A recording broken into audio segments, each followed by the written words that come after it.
नमस्कार बच्चों, मैं शिवम आप सभी का स्वागत करता हूं साइंस एजुकेशन सेंटर के यूट्यूब चैनल पर। और आज की वीडियो में हम जानेंगे रासायनिक संयोग के नियम।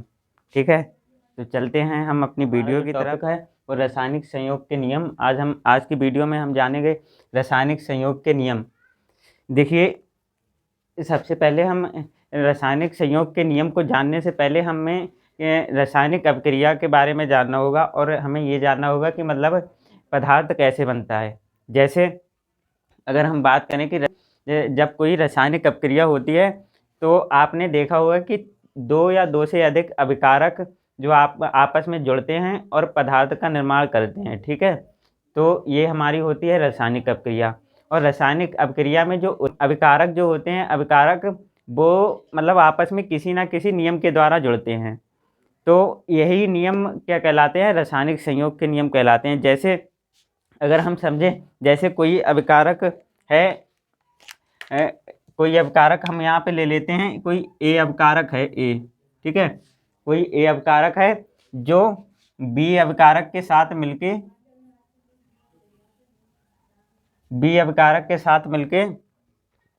क्या बनाता है? उत्पाद बनाता है। ठीक है, उत्पाद। ये अभिकारक हैं, यानी तत्व कह लें, परमाणु कह लें, एक ही बात है। ठीक है ये दोनों आपस में मिलके उत्पाद बनाते हैं। ठीक है, और उत्पाद कैसे बनता है? जब इसके अणु, इसके परमाणु और इसके परमाणु आपस में जुड़ेंगे तभी क्या बनेगा? उत्पाद का निर्माण होगा। ठीक है, तो ये अभिकारक जिस नियम के द्वारा जुड़ते हैं, जिस नियम के द्वारा जुड़कर उत्पाद का निर्माण करते हैं, वही नियम हमारे कहलाते हैं रासायनिक संयोग के नियम। सभी बच्चे ध्यान से समझेंगे, क्योंकि ये जो है सिर्फ कक्षा 12वीं के लिए नहीं है। ठीक है, ये जो है 11वीं क्लास के जो साइंस साइड के बच्चे हैं, उनका जो पहला चैप्टर है रसायन की मूल अवधारणा, उसमें भी इन नियमों के बारे में जिक्र किया गया है। मतलब ये टॉपिक हैं, इसीलिए इस वीडियो को 11वीं कक्षा के बच्चे भी देख सकते हैं जो साइंस साइड से हैं। और इसी के साथ में जो 9th क्लास के बच्चे हैं, वो उनके भी साइंस में रासायनिक संयोग के नियम के बारे में बताया गया, तो वो बच्चे भी देख सकते हैं। और 12वीं वालों के लिए तो मतलब ये वीडियो है कृषि रसायन वालों के लिए। ठीक है, तो ध्यान से समझेंगे सभी बच्चे कि रासायनिक संयोग के नियम क्या कहलाते हैं। जब दो या दो से अधिक पदार्थ आपस में जुड़कर उत्पाद बनाते हैं, तो यह मतलब अभिकारक जो हैं किसी ना किसी नियम के ही द्वारा जुड़ते हैं। ठीक है, इनके जुड़ने का कुछ ना कुछ नियम होता है, ऐसे नहीं कि कैसे भी जुड़ गए और इन्होंने उत्पाद बना दिया, ऐसा नहीं होता है। ये आपस में किसी ना किसी नियम के द्वारा जुड़ते हैं, वही नियम हमारे कहलाते हैं रासायनिक संयोग के नियम। ठीक है, तो यहाँ तक हमारी बात हो गई कि रासायनिक संयोग के नियम किन्हें कहते हैं। लिखने वाले बच्चे लिख सकते हैं, रासायनिक संयोग के नियम वह नियम है जब दो या दो से अधिक अभिकारक आपस में जिस नियम के द्वारा जुड़कर उत्पाद का निर्माण करते हैं, वह नियम रासायनिक संयोग के नियम कहलाते हैं। यहाँ तक बात क्लियर हो गई। अब हम जानेंगे रासायनिक संयोग के नियम कितने प्रकार के होते हैं, मतलब कौन कौन से प्रकार के रासायनिक संयोग के नियम होते हैं।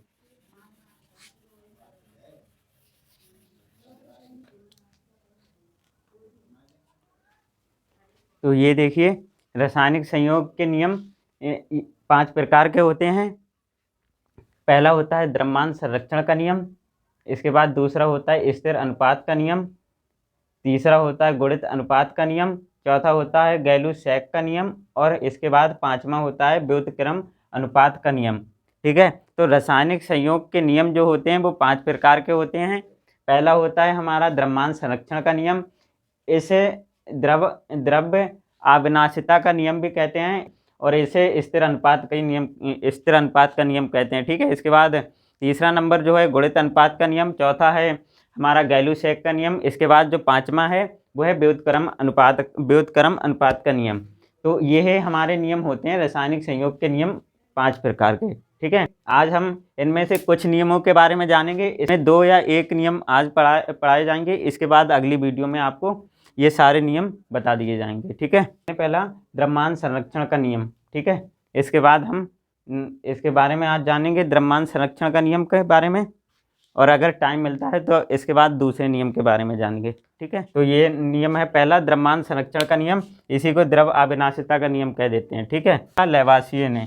ठीक है,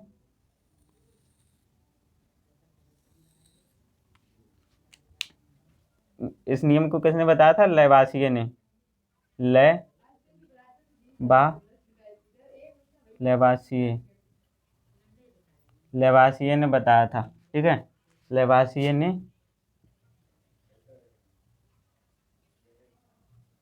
बताया था। कब दिया था? 1774 में। ठीक है, 1774 में इस नियम को दिया था लैवासिये ने। ठीक है, लैवासिये कह देते हैं, कहीं कहीं पे लैवासिये भी लिखा हुआ मिल जाता है। ठीक है, और ये नियम क्या कहता है? द्रव्यमान संरक्षण का नियम, जैसे आपने पढ़ा होगा कि ऊर्जा संरक्षण का नियम जो होता है उसमें बताया गया था कि ऊर्जा ना तो नष्ट की जा सकती है और ना ही उत्पन्न की जा सकती है। सेम बिल्कुल थोड़ा मिलता जुलता यही नियम द्रव्यमान संरक्षण का नियम हमारा ऊर्जा संरक्षण के नियम की तरह है। ये नियम बताता है कि द्रव्यमान जो है, किसी भी पदार्थ का जो द्रव्यमान है वो मतलब ना तो उत्पन्न किया जा सकता है और ना ही नष्ट किया जा सकता है। जैसे जब कोई रासायनिक अपक्रिया होती है तो उसमें जो मतलब तत्वों का जो द्रव्यमान रहता है वो ना तो उत्पन्न होता है और ना ही नष्ट होता है। ठीक है, यानी कि अगर हम इस नियम को समझें और अच्छे से समझें तो क्या कहता है ये नियम कि जब कोई रासायनिक अपक्रिया होती है तो रासायनिक अपक्रिया में जब पदार्थ बनता है तो जो मतलब अभिकारक का जो द्रव्यमान होता है वो उत्पाद के द्रव्यमान के बराबर होता है, यानी कि द्रव्यमान में कोई भी परिवर्तन नहीं होता है। ठीक है, कब नहीं होता है? जब उत्पाद बनता है, किससे बनता है? अभिकारक। जब अभिकारक से उत्पाद बनता है तो उनके द्रव्यमान में कोई भी परिवर्तन नहीं होता है। यही कहलाता है द्रव्यमान संरक्षण का नियम या फिर द्रव्य अविनाशिता का नियम। द्रव्य का मतलब पदार्थ, अविनाशिता का मतलब विनाश नहीं होना। ठीक है, यानी कि रासायनिक अपक्रिया में जो पदार्थ का द्रव्यमान है वो ना तो नष्ट होता है और ना ही बनाया जाता है। ठीक है, ये बात आप ध्यान रखेंगे। ठीक है, तो आइए लिख लेते हैं इस नियम के बारे में, या फिर पहले समझ लेते हैं। मान लिया कोई अपक्रिया हुई, जैसे अभिकारक ए और यहाँ पे अभिकारक हमने बी ले लिया। ठीक है, हमने ले लिया 10 ग्राम। ठीक, ए का हम 10 ग्राम ले रहे हैं और इसका हम ले रहे हैं कितना? 40 ग्राम। ठीक है, हमने ये जो अभिकारक लिया या फिर ये जो ए पदार्थ लिया है वो 10 ग्राम है और बी पदार्थ जो लिया है वो 40 ग्राम है। ठीक है, अब हमारा जो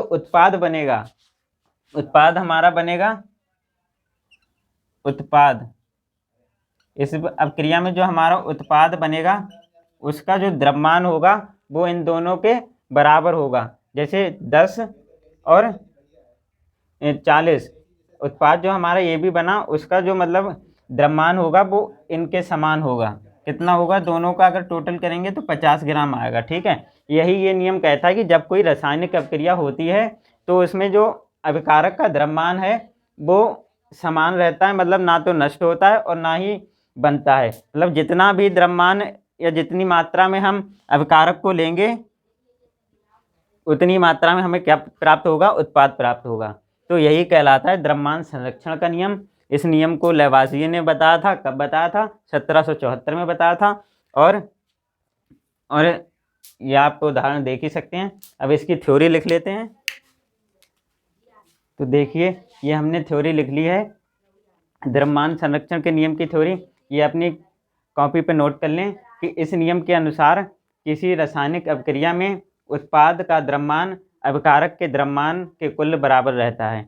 यानी कि कोई भी रासायनिक अपक्रिया होती है तो उसमें जो द्रव्यमान अभिकारक का होगा, यानी जिस मात्रा में अभिकारक लेंगे उसी मात्रा में हमें हमारा क्या प्राप्त होगा? उत्पाद प्राप्त होगा। ठीक है, अर्थात जो रासायनिक परिवर्तन में द्रव्यमान ना तो नष्ट किया जा सकता है और ना ही निर्मित होता है। यानी कि ना तो कोई मतलब ऐसा नहीं कि मतलब हमने अभिकारक लिया 50 ग्राम और हमारा उत्पाद बन गया 100 ग्राम, ऐसा नहीं होगा, अर्थात निर्मित नहीं होगा। और ऐसा भी नहीं होगा कि मतलब हमने कोई भी पदार्थ लिया, कोई भी अभिकारक जो लिया है वो हमने लिया है 100 ग्राम, और हमारा जो उत्पाद प्राप्त हुआ कितना 70 ग्राम। ऐसा भी नहीं होगा, जितनी मात्रा में हम अभिकारक लेंगे उतनी ही मात्रा में हमें क्या प्राप्त होगा, उत्पाद प्राप्त होगा। ठीक है, उदाहरण लिखना चाहें तो उदाहरण लिख लें, जैसे A + B, ठीक, मिलके क्या बनाते हैं A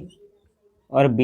ठीक है, ये हमारे क्या हो गए, ये हमारे हो गए अभिकारक और ये हो गया उत्पाद। ठीक है, ठीक, और हम यहाँ पे 92.6 ग्राम ये, ठीक है,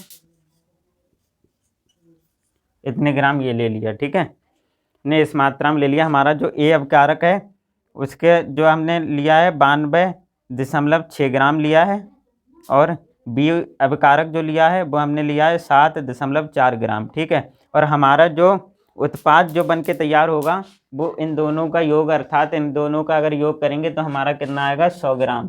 ठीक है, तो हमारा जो पदार्थ बनेगा कितने ग्राम बनेगा 100 ग्राम। ठीक, यही द्रव्यमान संरक्षण का नियम है, यही आप अपनी बुक में अपनी नोटबुक में नोट कर लीजिए। इसके बाद हम चलेंगे अपने अगले नियम की तरफ।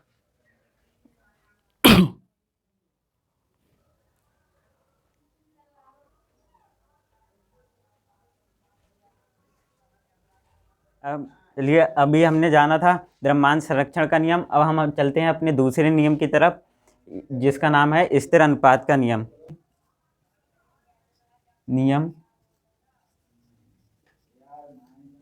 ये नियम किसने दिया था, जोसेफ फ्राउस्ट।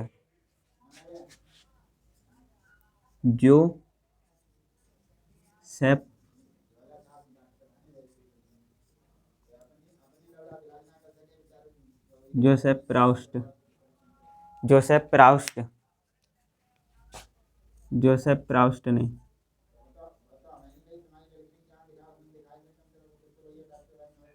जोसेफ प्राउस्ट ने दिया था। ठीक है, इस नियम को किसने दिया था, जोसेफ प्राउस्ट ने, और कब दिया था 1779। ठीक है, स्थिर अनुपात का जो नियम दिया था वो जोसेफ ने दिया था 1779 में। ठीक है, अब हम चलते हैं अपने इस नियम के बारे में जानेंगे। ये नियम मतलब क्या कहता है, तो ये नियम ये बताता है कि कोई भी यौगिक हम जिस भी विधि के द्वारा बनाएं या जिस भी स्रोत के द्वारा बनाएं, उसका जो मतलब उसके तत्वों का जो द्रव्यमान का अनुपात होगा वो निश्चित होगा। ठीक है, यानी कि कोई भी यौगिक होगा उसका जो द्रव्यमान का जो अनुपात होगा, उसके तत्वों के द्रव्यमान का जो अनुपात होगा वो निश्चित रहेगा। जैसे मान लिया जल के बारे में बात करें, जल, ठीक है, जल का फार्मूला क्या होता है, जल का फार्मूला होता है H2O। ठीक है, जल का फार्मूला होता है H2O। अगर हम H के परमाणु भार की बात करें तो H का परमाणु भार, एक का परमाणु भार 1 होता है, यहाँ पे 2 हैं तो 2 हो जाएगा। ठीक है, इसका परमाणु भार कितना हो जाएगा 2, और यहाँ पे ऑक्सीजन का, एक ऑक्सीजन का परमाणु भार कितना होता है 16। ठीक है, 16। ठीक, अब यहाँ देखें, जब इसे काटेंगे तो ये किस अनुपात में जाएंगे, 1:8। इनके मतलब यानी कि जल का जो अनुपात होगा वो 1:8।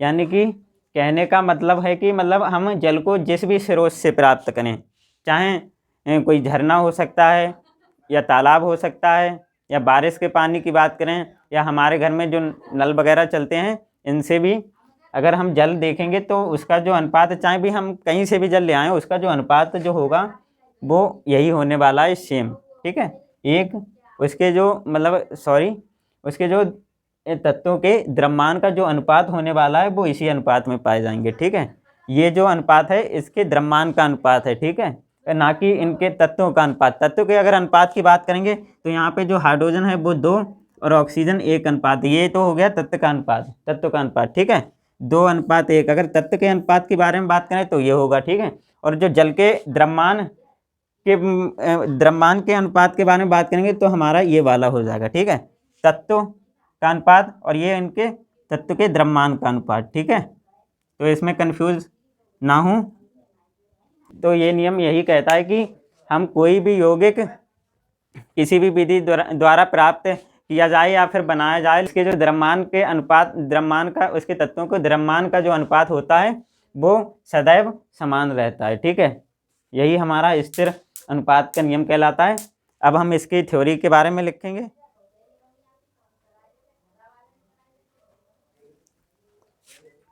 तो देखिए, समझ लीजिए इस नियम को।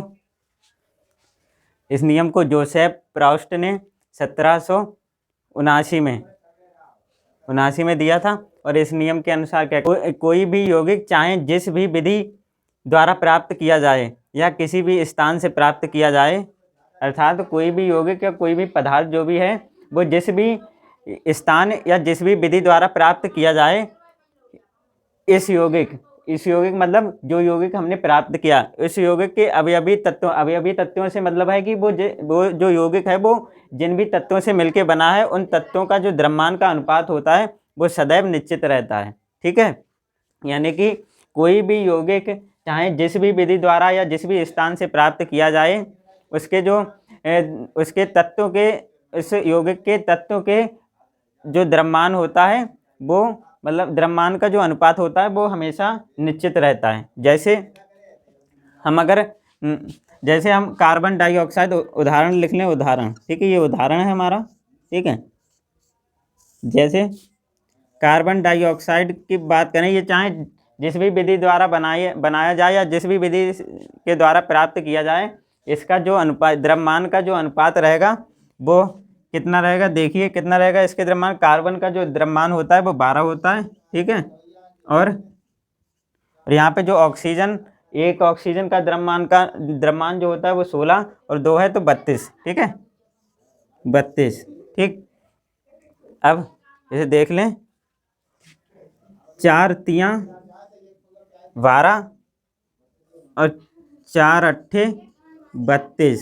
ठीक है, यानी कि जिस भी विधि के द्वारा हम कार्बन डाइऑक्साइड को बनाएंगे, चाहे वो कोई सी विधि हो, कहीं से प्राप्त किया गया हो, उसका जो द्रव्यमान का अनुपात जो होगा कार्बन डाइऑक्साइड का वो यही रहेगा। यही ये नियम कहता है, कोई भी यौगिक चाहे जिस भी विधि द्वारा प्राप्त किया जाए या किसी भी स्थान से प्राप्त किया जाए, उसके अवयवी तत्व ये है अवयवी तत्व। ठीक है, कार्बन और ऑक्सीजन, अवयवी तत्वों का द्रव्यमान कितना है, द्रव्यमान का जो अनुपात है सदैव निश्चित रहता है। ठीक है, ये मतलब कार्बन डाइऑक्साइड का जो द्रव्यमान है वो हमेशा सेम ही रहेगा। ठीक है, ऐसे ही दूसरा उदाहरण देख लें, H2O। ठीक, इसमें अवयवी तत्व कौन कौन से हैं, हाइड्रोजन है और ऑक्सीजन है। ठीक है, ये हमारे अवयवी तत्व हैं।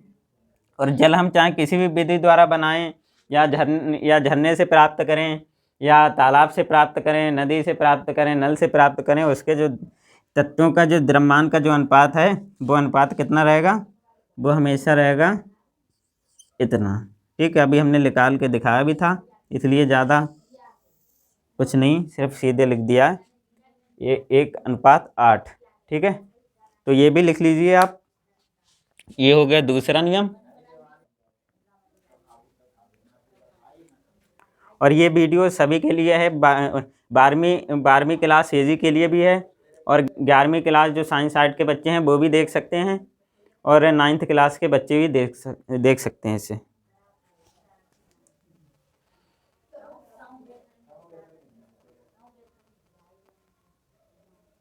लिख लिया।